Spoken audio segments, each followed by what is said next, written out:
What's good, YouTube? Kennard Vernon Stewart here for Vernon Speaks Sports Auburn. Once again, here on the podcast, we're talking a little Auburn football today. I'm going to give you a few minutes on some quarterback talk here as we talk about Joey Gatewood and Bo Nix. Let's go ahead and get the comment section active. Also, subscribe to Vernon Speaks Sports Auburn.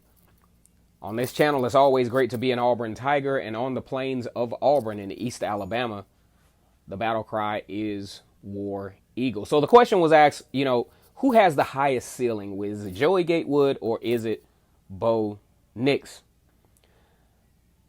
I think this is actually a very loaded question, especially when you think about the different skill sets of the quarterbacks. When you talk about the ceiling, it depends on what kind of house you're trying to build. When you talk about Joey Gatewood, it's a totally different house than the kind of house you're trying to build with Bo Nix. So let's talk about Joey Gatewood really quickly. Number one, you're talking about a viable, a very true-to-life dual-threat quarterback out of Bertram Trail High School. Four-star recruit, shared playing time, still produced 1,400 yards passing and 1,100 yards running. When you talk about his skill set, his passing game is actually predicated on his ability to create mismatches because of what he's been able to accomplish as a dual threat quarterback. Once the running game gets going, whether he's orchestrating it or because of defenses having to respect his running ability, once that thing gets going, that's when passing lanes start to be created. We didn't really see that in the spring game because they don't go live. You don't have the opportunity to see how physical he can be and to see how he can possibly impose his will against the opposing defense. So if we didn't see it in the spring game, that's why. But we don't necessarily know the impact in practice. A lot of his teammates like to compare him to Cam Newton, things of that nature. I mean, that's cool too. But Joey Gatewood, I think, has an amazing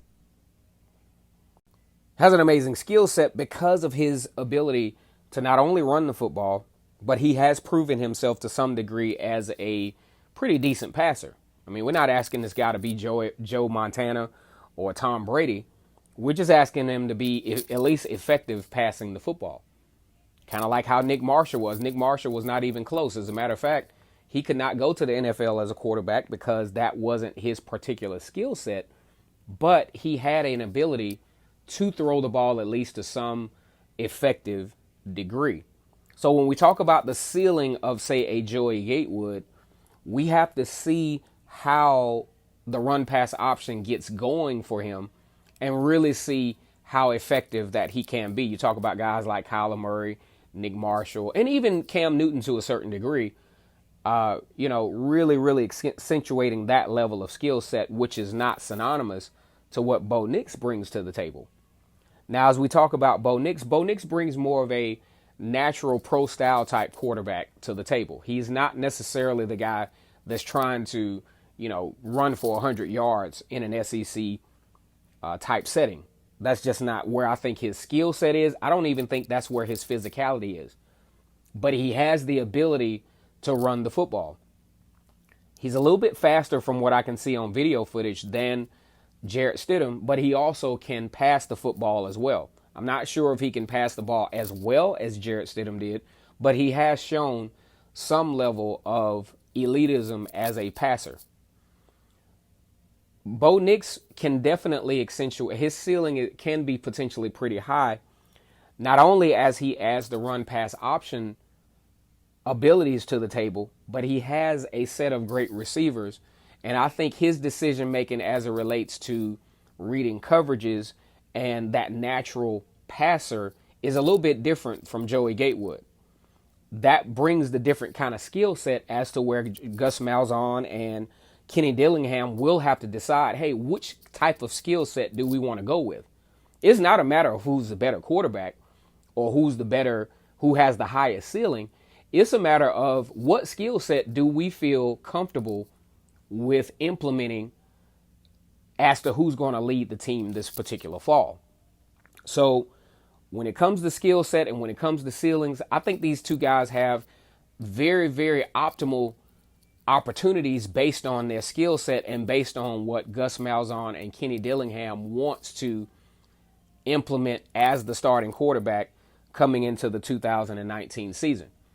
I'll just say, if I'm a betting man, which I'm not, but if I'm a betting man based on what I would like to see, to start with, I'm going with the more experienced, I'm going with the more physical, and I'm going with the guy who already has some level of rapport with the team. His teammate speaks very highly of him.